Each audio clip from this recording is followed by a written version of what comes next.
Dios los bendiga. Hoy quiero compartirles la continuación del estudio que he estado dando estas últimas semanas acerca de los atributos de Dios. Y voy a estar hablándole de 3 atributos. Y voy a comenzar con el atributo de que Dios es omnisciente. La omnisciencia de Dios. Que Dios tiene todo el conocimiento. Dice en el Salmo 147, versículo 5, grande es el Señor nuestro y de mucho poder, y su entendimiento es infinito. Aunque la palabra de Dios no menciona la palabra omnisciencia, sí esa enseñanza la tiene, la revela la palabra de Dios. Y en este versículo podemos ver lo que dice que su entendimiento es infinito, que no tiene límites. No es como nosotros que somos seres limitados y tenemos límites, pero Él no tiene ese límite.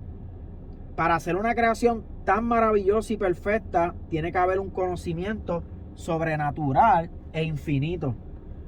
Si vemos toda la creación, los animales, tantas cosas maravillosas, animales exóticos con colores muy preciosos, podemos ver en el mar cómo hay animales que son transparentes, que se puede ver de un lado a otro y sus órganos casi ni se ven.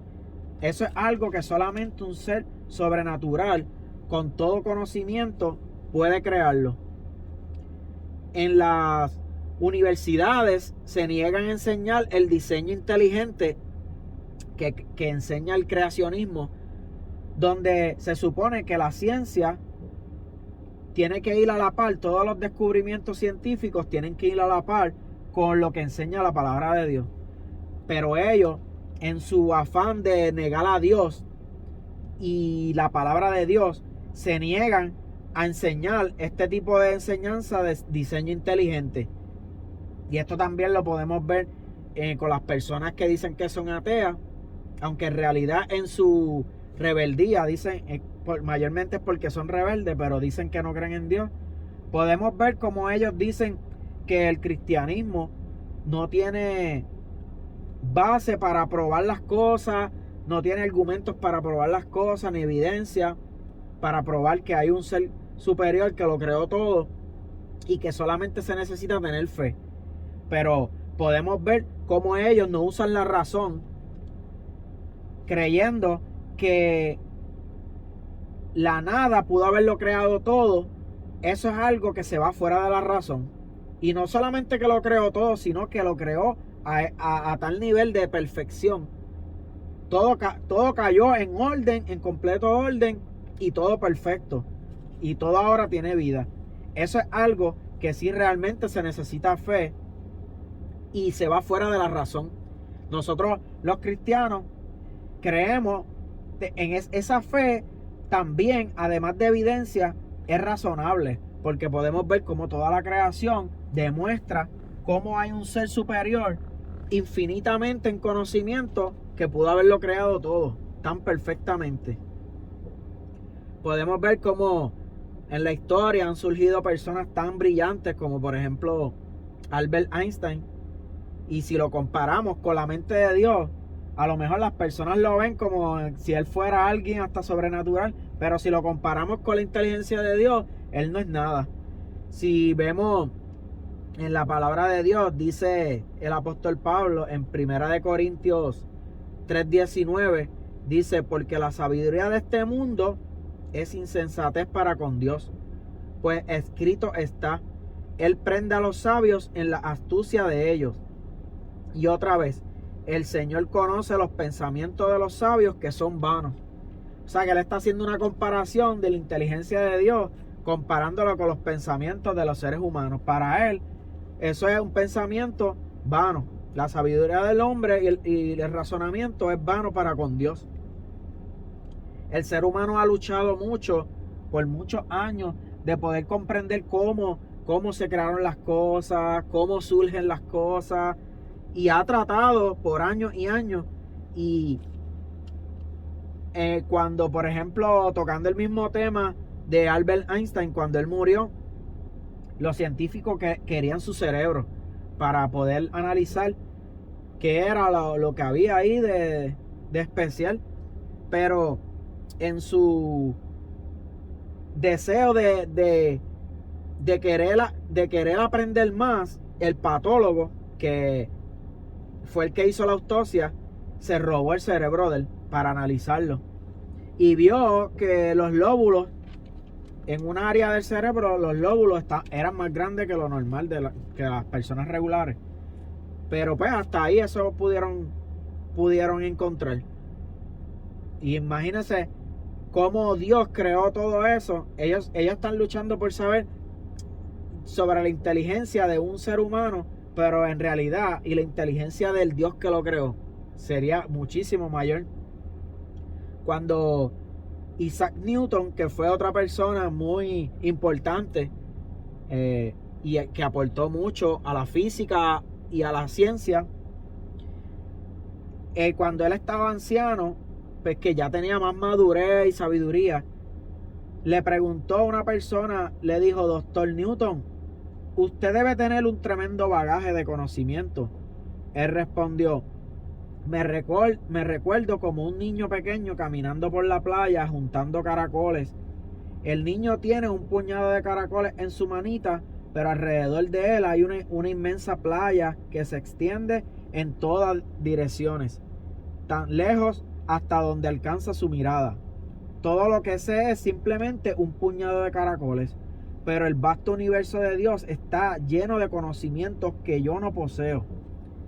Él, de tanto aprender, entendió que en realidad él no sabía nada comparado con todas las cosas que necesitaba aprender, y reconocía que había un Dios. Él reconoció que hubo un creador y que él, en su mente limitada, lo único que aprendió fue muy poco comparado con una mente brillante que fue el creador de todas las cosas. El conocimiento de la mente de Dios es incomprensible para la mente humana. Y tanto es así que el apóstol Pablo, que fue muy inteligente y podría decir que fue el más que tuvo revelación de Dios, que el más que conoció a Dios, porque también fue el más que aportó en el Nuevo Testamento. Él, en Romanos 11:33 dice: oh profundidad de las riquezas de la sabiduría y de la ciencia de Dios, del conocimiento de Dios. Cuán insondables son sus juicios e inescrutables sus caminos. Porque ¿quién entendió la mente del Señor? ¿O quién fue su consejero? No importa qué tanta revelación él tuvo, él comprendió, cada día más comprendía que era incomprensible. La mente de Dios es algo sobrenatural. Y esa carta él la escribió para la iglesia de Roma, y fue la carta con más revelación teológica. O sea, que él expresó mucha sabiduría y revelación de Dios en esa carta. Y con todo eso él dice que ¿quién entendió la mente del Señor? ¿O quién fue su consejero? Él comprendía que no era nadie, muy limitado con la inteligencia sobrenatural de Dios. El conocer más, que el conocimiento de Dios no tiene límites, debe crear en nosotros un sentido de humildad, sabiendo que nosotros limitados nos debe hacer sentir más humildes, comprendiendo quiénes somos nosotros delante de Dios, limitados en nuestros conocimientos comparado con el Señor. Pero su omnisciencia no solo termina ahí, de que él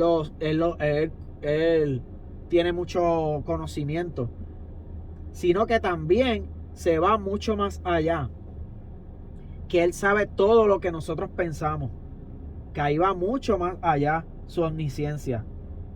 En el Salmo 139, versículo 1 dice: oh Jehová, tú me has examinado y conocido. Tú has conocido mi sentarme y mi levantarme. Has entendido desde lejos mis pensamientos. Has escudriñado mi andar y mi reposo, y todos mis caminos te son conocidos. Pues aún no está la palabra en mi lengua, y he aquí, oh Jehová, tú la sabes toda. Detrás y delante me rodeaste, y sobre mí pusiste tu mano.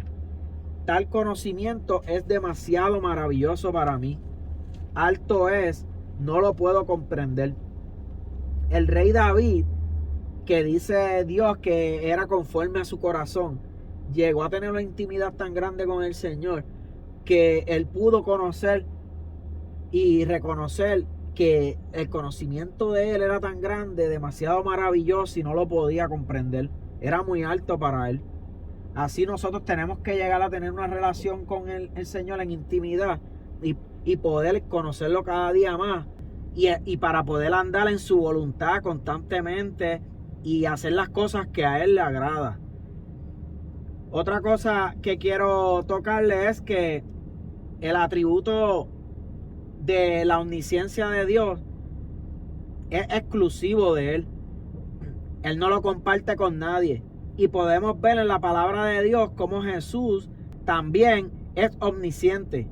Y vemos en Mateo 9, versículo 2 al 8, y dice: y sucedió que le trajeron un paralítico tendido sobre una cama. Y al ver Jesús la fe de ellos, dijo al paralítico: ten ánimo, hijo, tus pecados te son perdonados. Entonces algunos de los escribas decían dentro de sí: este blasfema. Y conociendo Jesús los pensamientos de ellos, dijo: ¿por qué pensáis más mal en vuestros corazones? Podemos ver cómo los escribas, viendo que Jesús perdonaba pecados, para ellos estaban blasfemando, porque solamente Dios puede perdonar pecados. Y él le estaba perdonando los pecados al paralítico. Y a lo mejor alguien que niegue que Jesús es Dios pueda decir: es que los escribas estaban hablando entre ellos. Pero en realidad la palabra es específica y dice: entonces algunos de los escribas decían dentro de sí. O sea, que estaban pensándolo, ¿no? Ellos no estaban hablándolo. Ellos estaban pensando, diciendo: este blasfema. Y Jesús, conociendo los pensamientos de ellos, dijo: ¿por qué piensan mal en sus corazones? O sea que él tiene ese atributo de la omnisciencia, porque él sabía lo que ellos estaban pensando y lo que había en sus corazones. En Juan 2:23 dice: estando en Jerusalén en la fiesta de la Pascua, muchos creyeron en su nombre, viendo las señales que hacía.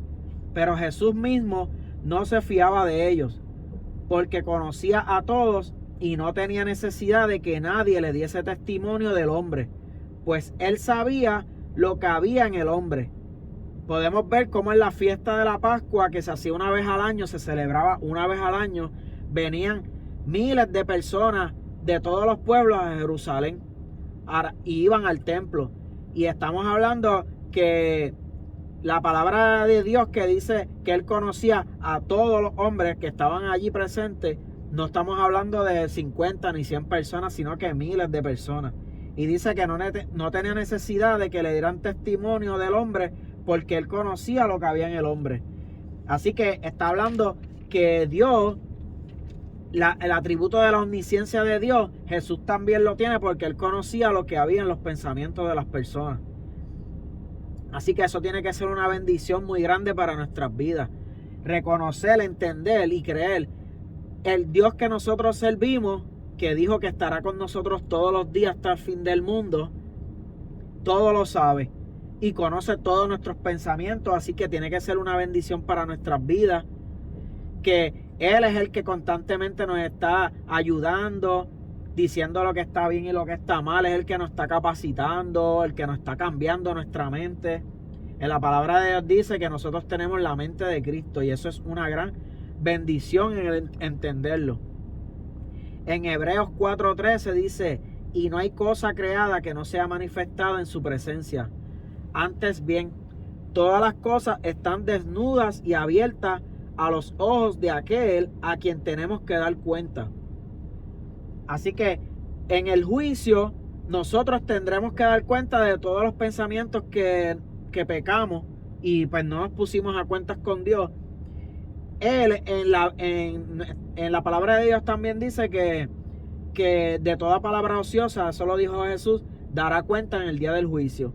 Todas cosas que nosotros pensemos también, que sean pecado también, Dios va a estar haciendo juicio aquí en vida, nosotros cuando estemos en vida, pero también en el juicio Él va a sacar a reducir todas esas cosas que pensamos y no nos arrepentimos delante de Dios.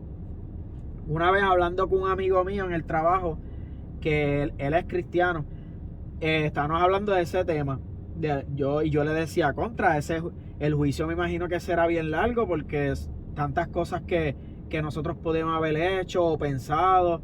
Y él dice, pues nosotros vamos a tener una eternidad, así que no hay problema con eso porque vamos a tener una eternidad. Y yo, es cierto que nosotros vamos a tener una eternidad y el juicio no importa si va a tardar o no, pero sí, toda palabra ociosa tenemos que dar cuenta de él en el día del juicio.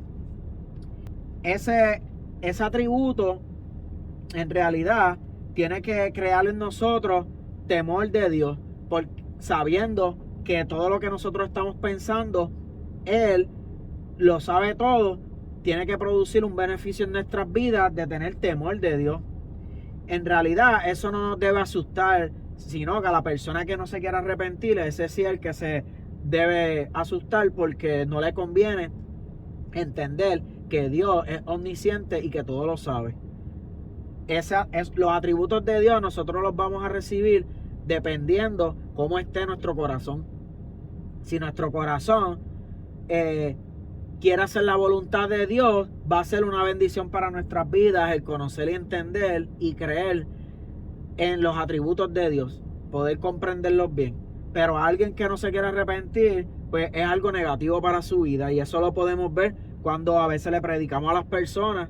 Ellos no les conviene entender y conocer al Dios de la Biblia porque ellos no se quieren arrepentir, y el saber que él sabe todo lo que ellos piensan, eso para ellos no le conviene. Por eso no quieren que tú le hables de la palabra de Dios. Pero el que tiene un corazón dispuesto a un cambio, puede verlo como una bendición para su vida, el comprender más quién es Dios. En el Salmo 139, versículo 23, dice: examíname, oh Dios, y conoce mi corazón. Pruébame y conoce mis pensamientos, y ve si hay en mí camino de perversidad, y guíame en el camino eterno. Vemos como el rey David, que tenía el corazón conforme al de Dios, hablaba muy bien. Él entendía, él comprendía bastante que Dios es omnisciente, y para él era una bendición porque su corazón tenía un corazón conforme al corazón de Dios y quería hacer la voluntad de Dios, y para él lo veía como una bendición para su vida. Y él decía que lo examinara, que examine su corazón, que lo pruebe, que conoce mis pensamientos, y dice: y ve si hay en mí un camino de perversidad, y guíame en el camino eterno. O sea que para él era una bendición el comprender que Dios tiene todo el conocimiento, porque eso es un beneficio para todo aquel que quiera hacer la voluntad de Dios. Es un beneficio sabiendo que Él es el que transforma nuestras vidas, nuestra mente, el que nos exhorta, el que nos capacita, y es una bendición para nuestras vidas. Así que tenemos que vivir muy agradecidos de quien está con nosotros, el Todopoderoso y que lo sabe todo. Voy a hablarles ahora del atributo de la omnipresencia de Dios, que Dios es omnipresente, que está presente en todas partes. Más preciso al significado es que Él está cercano a todo lugar. En el Salmo 139, versículo 7 dice: ¿a dónde me iré de tu espíritu? ¿Y a dónde huiré de tu presencia? Si subiera a los cielos, allí estás tú. Y si en el Seol hiciere mi estrado, he aquí, allí tú estás. Si tomare las alas del alba y habitare en el extremo del mar, aún allí me guiará tu mano y me asirá tu diestra. ¿Ves cómo el rey David, que tenía un corazón conforme al de Dios, veía ese atributo también como una bendición para su vida? Cuando nosotros leemos ese pasaje rápido, a lo mejor podemos comprender que él está como frustrado, porque donde quiera que se mete, Dios está, y no podía huir de él, pero no. Él lo está viendo positivamente y lo dice al final, dice: aún allí me guiará tu mano y me asirá tu diestra. O sea, me agarrarás de tu derecha, de tu mano derecha. Aún allí me guiará tu mano. O sea que él estaba viéndolo como una bendición, que no importa dónde estuviera, siempre va a tener la mano de Dios que lo va a levantar, lo va a sujetar Y eso es lo que nosotros tenemos que tener, un corazón como el de David. Es un ejemplo para nuestras vidas, que es una bendición el saber que Dios está en todas partes y Él va a estar cuidándonos en todo momento. Para nosotros comprender esto es muy difícil, ya que nosotros razonamos todo lo que podemos ver. Y como esto no es visible, todo lo que es, nosotros analizamos todo lo que es materia, la calculamos, lo podemos medir, pero Dios no es materia. Dios lo llena todo. Él no es medible, Él lo llena todo. Y por eso es un poco difícil comprender este atributo también, porque nosotros estamos acostumbrados a todo lo que analizamos es porque lo vemos. Lo podemos calcular, las cosas que vemos, medir, pesar, pero para entender ese atributo, pues no podemos compararlo con nada de eso. Es como si cogiéramos una jarra y la sumergiéramos en el fondo del mar, en lo profundo del mar. Toda el agua va a llenar, todas las partes se van a llenar de agua. Pues algo así es la omnipresencia de Dios, que Él lo llena todo. Hay una enseñanza que ha aumentado mucho últimamente, que es el panteísmo, que tiene un concepto errado de lo que es la omnipresencia de Dios. Ellos no creen, como dice la palabra de Dios, que Dios lo llena todo, sino que Dios es parte de la... Todo lo que hay creado es parte de la naturaleza divina. O sea que cada árbol, cada piedra, todo es parte de Dios, de su naturaleza divina. Pero la realidad que eso no es lo que enseña la palabra de Dios. Dios enseña la palabra que Dios lo llena todo. No lo creado es Dios, sino que todo lo creado Dios lo sustenta con el poder de su palabra. Pero no es que es parte de Dios, sino que es lo creado por Dios. Y es una enseñanza del enemigo para tratar. Es algo parecido al ateísmo. Porque cuando tú razonas con ellos, entiendes que es que ellos no creen en Dios. Ellos creen que todo lo creado es parte de Dios, es Dios. Y eso niega que hubo un creador. En Jeremías 23, versículo 23, dice, soy yo Dios de cerca solamente, dice Jehová, y no Dios de muy lejos. ¿Se ocultará alguno, dice Jehová, en escondrijos que yo no lo vea? ¿No lleno yo, dice Jehová, el cielo y la tierra?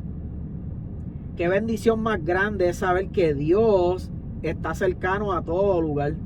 Así que cuando nos reunimos, por ejemplo, con un hermano y estamos hablando mal de otro hermano, tenemos que saber que Dios está presente porque Él está en todo lugar. Así que eso es algo que tiene que tener nosotros un beneficio muy importante, que nosotros tengamos más temor de Dios. Porque sabiendo que cuando estamos haciendo algo mal, no importa que estemos en la intimidad, Él está presente porque Él lo llena todo. En estos tiempos que vemos que la tecnología ha aumentado mucho, podemos ver que hay cámaras en todas partes. Y los ladrones, ya no es como el tiempo de antes, ahora ellos tienen que estar bien precavidos de que no lo estén grabando. Y yo estaba viendo unos videos hace poco de alguien que estaban investigando una pareja y ya tenían varios videos de ellos en diferentes lugares que ellos iban a robar, y se veía bien cómico porque ellos se reían, rompían las cosas y ellos no se dan cuenta que estaban siendo grabados. Ellos no sentían ningún temor. ¿Por qué? Porque no sabían que había unas cámaras que lo estaban grabando. Si ellos se dieran cuenta que lo están grabando, pues ellos rápido correrían a ver dónde es que se está grabando eso y romperían todo. ¿Por qué? Iban a tener temor, sabiendo que los estaban viendo, que los estaban grabando y lo iban a ver. Pues algo así parecido es la omnipresencia de Dios. Cuando nosotros comprendemos que Dios está en todo lugar, tenemos que sentir ese temor sabiendo que Él todo el tiempo nos está viendo, todo el tiempo está a nuestro lado. Ese atributo también es exclusivo de Dios y podemos ver cómo Jesús también tiene ese atributo. En Mateo 28:20 dice, yo estoy con ustedes todos los días hasta el fin del mundo. Dice, no es yo estaré con ustedes, dice yo estoy con ustedes todos los días, que es bien interesante porque ahí demuestra que Él es eterno también, que Él no se rige por el tiempo. Para Él no hay un pasado ni un futuro, sino que Él dice en presente, yo estoy con ustedes todos los días hasta el fin del mundo. ¿Cómo es posible que Él iba a estar con todos los discípulos, y eso incluye a toda la iglesia, todos los días hasta el fin del mundo, los 7 días a la semana, 24 horas. ¿Por qué? Porque Él es omnipresente y está en todo lugar. En Juan 1:48 dice, le dijo Natanael, ¿de dónde me conoces? Respondió Jesús y le dijo, antes que Felipe te llamara, cuando estabas debajo de la higuera te vi. Así que también ahí podemos ver que Jesús no estaba presente en ese lugar, por eso Él se sorprendió, pero Él le dijo que cuando estaba debajo de la higuera Él lo vio. Y eso revela también que Jesús también es Dios porque comparte ese mismo atributo. Cuando Salomón edificó un templo para Jehová, él comprendía muy claramente la omnipresencia de Dios. O sea que él tuvo también una relación con Dios y entendió parte de la omnipresencia de Dios. Dice en Primera de Reyes 8:27, dice, pero ¿es verdad que Dios morará sobre la tierra? He aquí que los cielos de los cielos no te pueden contener, cuanto menos esta casa que yo he edificado. Así que él podía comprender que a ese Dios que él le servía era omnipresente, estaba en todo y lo llenaba todo. Y él sabía que como ese edificio que él hizo, el templo, no importa qué tan grande lo hubiese hecho, él sabía que no lo iba a poder contener porque Dios lo llena todo, los cielos de los cielos.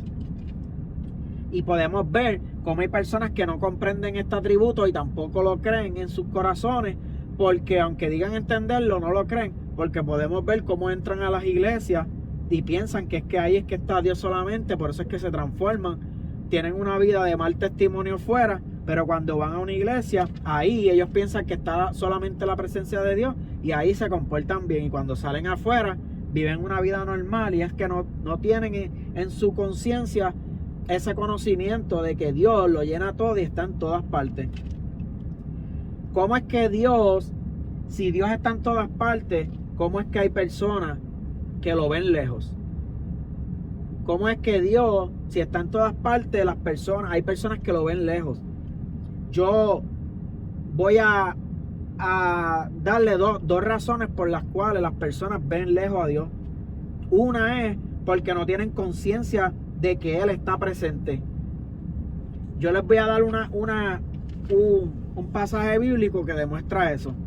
En Génesis 28:16, cuando Jacob se acostó a dormir, tuvo un sueño, una visión de una escalera que en un extremo tocaba la tierra y la otro extremo tocaba el cielo, y Dios empezó a hablarle. Y cuando él se despertó, dice la palabra de Dios, dice, y se despertó Jacob de su sueño y dijo, ciertamente Jehová está en este lugar y yo no lo sabía. Y tuvo miedo y dijo, cuán terrible es este lugar. No es otra cosa que casa de Dios y puerta del cielo. ¿Qué cambio hubo ahí? Solamente de conocimiento, porque Dios siempre ha estado. Es que cuando él lo conoció, entendió que Dios estaba ahí, ahí fue que sintió temor. Ahí fue que sintió temor de Dios y dijo, cuán terrible este lugar, no es otra cosa que casa de Dios y puerta del cielo. Así que el conocimiento del ser humano, del saber que Dios está en todas partes y está cerca de él, eso lo que produce es temor en las personas, y esa es una de las razones por las cuales hay personas que ven a Dios de lejos, como que Dios está lejos de ellos. Así como esa persona que va a la iglesia y cuando entra se transforma, es porque él lo ve de esa manera. El segundo punto del por qué las personas ven a Dios lejanamente, yo lo voy a tocar para el próximo tema, que es el próximo atributo, porque tiene que ver con ese atributo, y yo lo voy a estar tocando más adelante. Pero ahora voy a hablarles del atributo de que Dios es santo. En hebreo, Kadesh significa separado o apartado. Es el significado derivado, pero no es el significado personal. La raíz de esa palabra proviene de Kadosh, que en el lenguaje semítico tiene dos significados: puro y consagrado, y también significa santidad. La palabra Kadosh se encuentra 116 veces en el Antiguo Testamento, y la primera vez que lo menciona la palabra de Dios lo encontramos en Éxodo 19:6, y dice, y vosotros me seréis un reino de sacerdotes y una nación santa. O sea, una nación pura o consagrada. Y ese pasaje también, aunque hablaba del pueblo de Israel, también nos aplica a nosotros como su pueblo, como su iglesia, que tenemos que ser una nación pura o consagrada, apartada del mal. En la palabra de Dios se utiliza esa palabra de Kadosh para cosas, para lugares o hasta para días. En el caso de Dios hace referencia a que Él es absolutamente puro y perfecto. No es tocado o manchado por el mal en el mundo. En el Salmo 99:9 dice: exalten a Jehová nuestro Dios y póstresen ante su santo monte, porque Jehová nuestro Dios es santo. Dios es moralmente excelente. Y esa palabra excelente viene de exceder, que excede en bondad o sobresale. En bondad, en verdad, sobresale en justicia, sobresale o excede en poder y en este caso en santidad. Él es moralmente excelente en santidad. Las personas ven lejos a Dios por dos razones. Yo les voy a tocar ahora por qué es que las personas ven a Dios lejos por dos razones. Una la expliqué, que es porque no tienen el conocimiento de que Él está presente. La segunda es que al Dios ser puro y nosotros ser caídos espiritualmente, caímos moralmente, también caímos mentalmente y físicamente. Necesitamos esa obra del Espíritu Santo para poder tener comunión con Dios. Pero el hombre, al pecar, pierde esa comunión con el Señor. ¿Cómo es posible que personas que en el pasado fueron bien dedicadas a la obra del Señor, predicaban y todo, y al pasar los años podemos ver que empiezan a dar mal testimonio y todo? ¿Cómo es posible eso? Es que pecaron, se apartaron de Dios por el pecado, no se pusieron a cuentas con Dios, ahora viven una vida que no tienen una comunión con Dios. Por eso tú ves que no tienen discernimiento ni nada, viven dando mal testimonio, pero es porque se han apartado de Dios en la comunión con Él. Dios sigue estando cerca de todos, pero cuando pecamos nos apartamos de esa comunión con Él, ya que Él es puro. Y por eso es que vemos tantos malos testimonios en la iglesia, y es por esa razón. Han vivido en pecado, no se han puesto a cuentas con el Señor y viven dando un mal testimonio.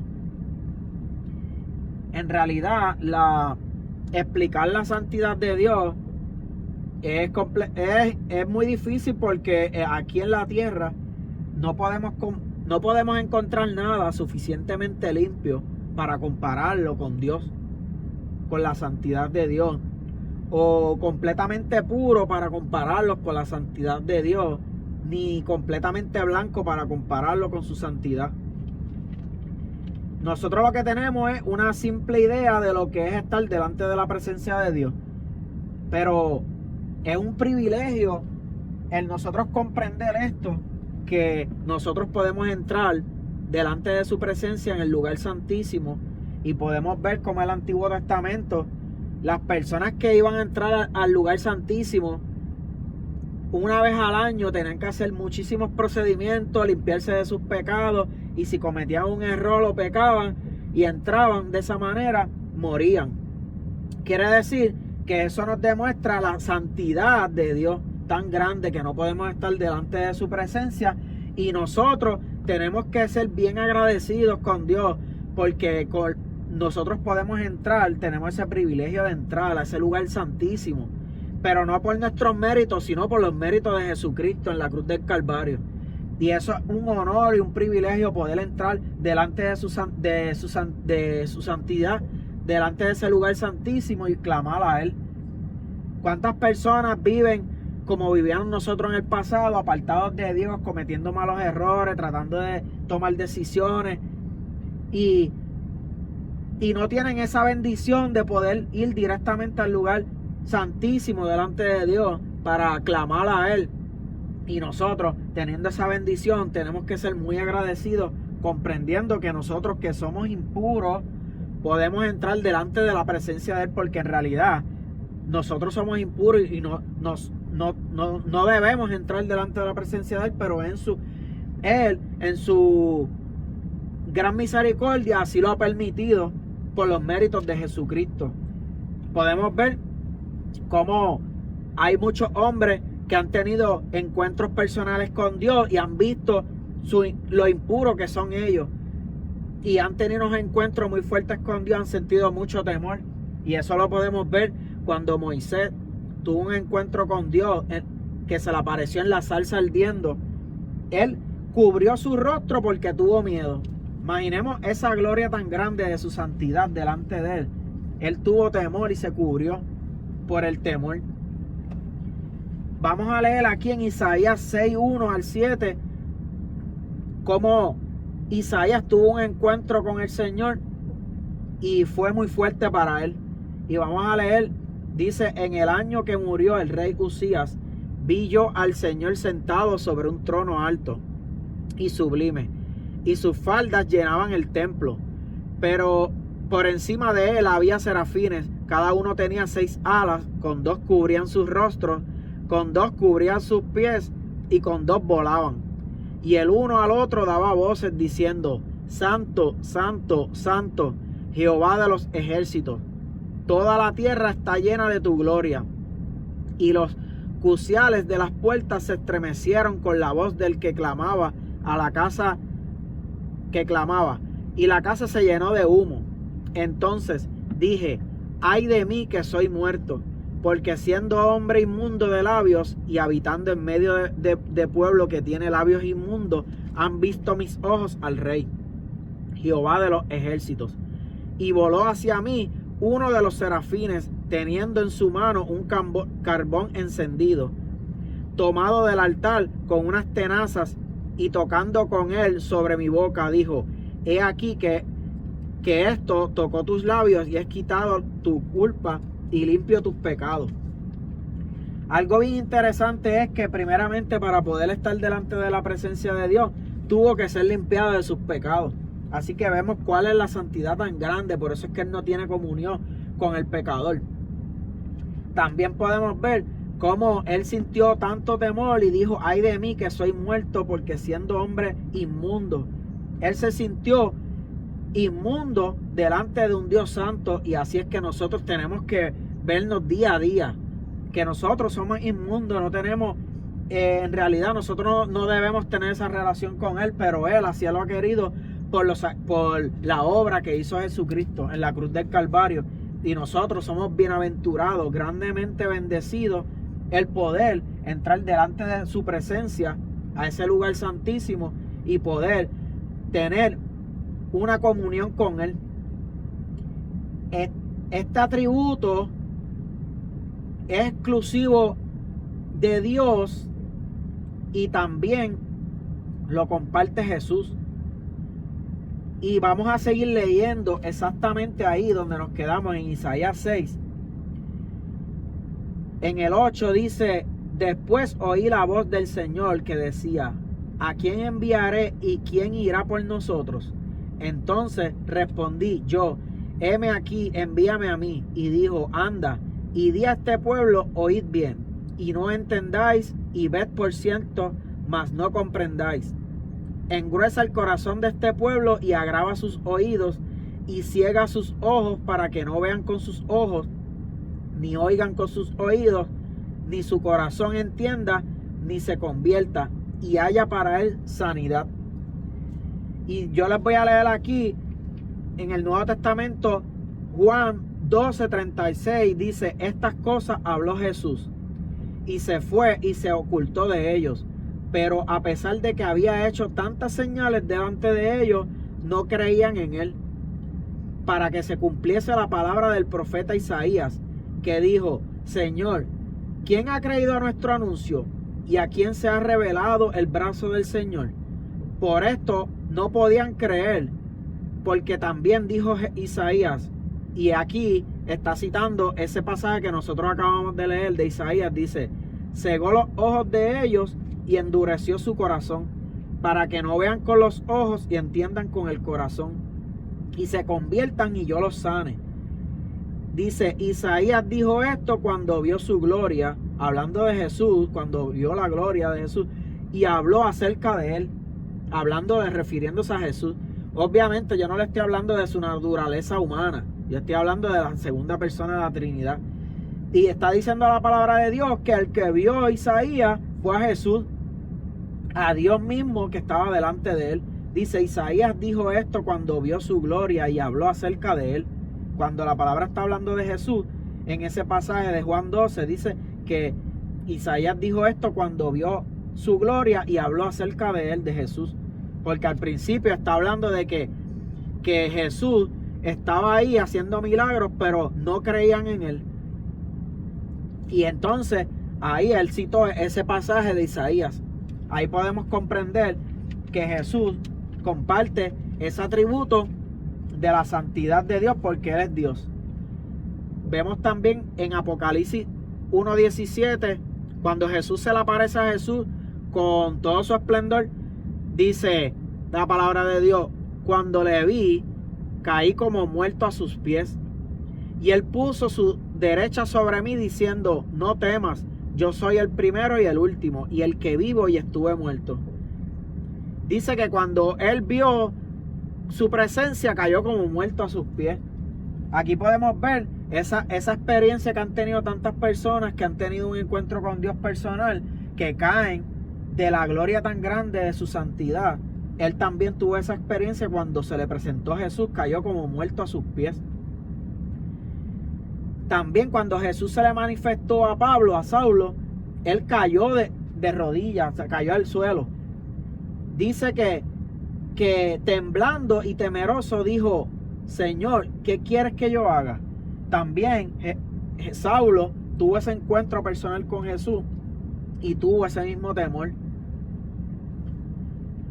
Aparte también de nuestra naturaleza caída, también tenemos que añadirle la influencia que tiene constantemente el mundo para con nosotros, porque el mundo va decayendo cada día más moralmente, y nosotros que estamos aquí tratando de resplandecer en el mundo, eso es algo que nos ha afectado grandemente, que desde pequeños estamos viendo la decadencia de la moralidad en el mundo. Tantas cosas, las personas hablando malas palabras, viendo películas fuertes y tantas cosas fuertes. Nosotros estamos captando todo eso desde que somos pequeños. Y esa inocencia que teníamos cuando éramos pequeños, la vamos perdiendo al pasar los años. Así que debemos cada día más ver esa inocencia que tienen los niños y aprender de ellos y ser cada día más inocentes y apartarnos cada día más de las cosas del mundo y acercarnos más a Dios, porque esa es la voluntad de Él, que nos apartemos, que seamos una nación apartada y vivamos para Él, para que podamos tener una relación, una comunión con Él, y ese Dios santo se nos revele cada día más en nuestras vidas. Así que esto es un atributo que tiene que ser de mucha bendición para nuestras vidas, el saber que estamos delante de la presencia de un Dios santo y que cada día tenemos que limpiarnos cada día más y clamar a Él para que Él nos transforme en nuestras vidas, nos santifique, y estos atributos sean una bendición para nuestras vidas, sabiendo que Él conoce todo lo que pensamos, que está en todo momento al lado de nosotros y que Él es un Dios santo. Esto para nosotros tiene que ser de mucha bendición, y los voy a dejar con este estudio. Yo espero que sea de mucha bendición para ustedes, como lo ha sido para mi vida, y más adelante voy a estar dándole otro estudio de 3 atributos más. En total voy a dar 12 atributos, y con eso concluyo el estudio de los atributos de Dios. Espero que les sea de bendición, así que Dios los bendiga.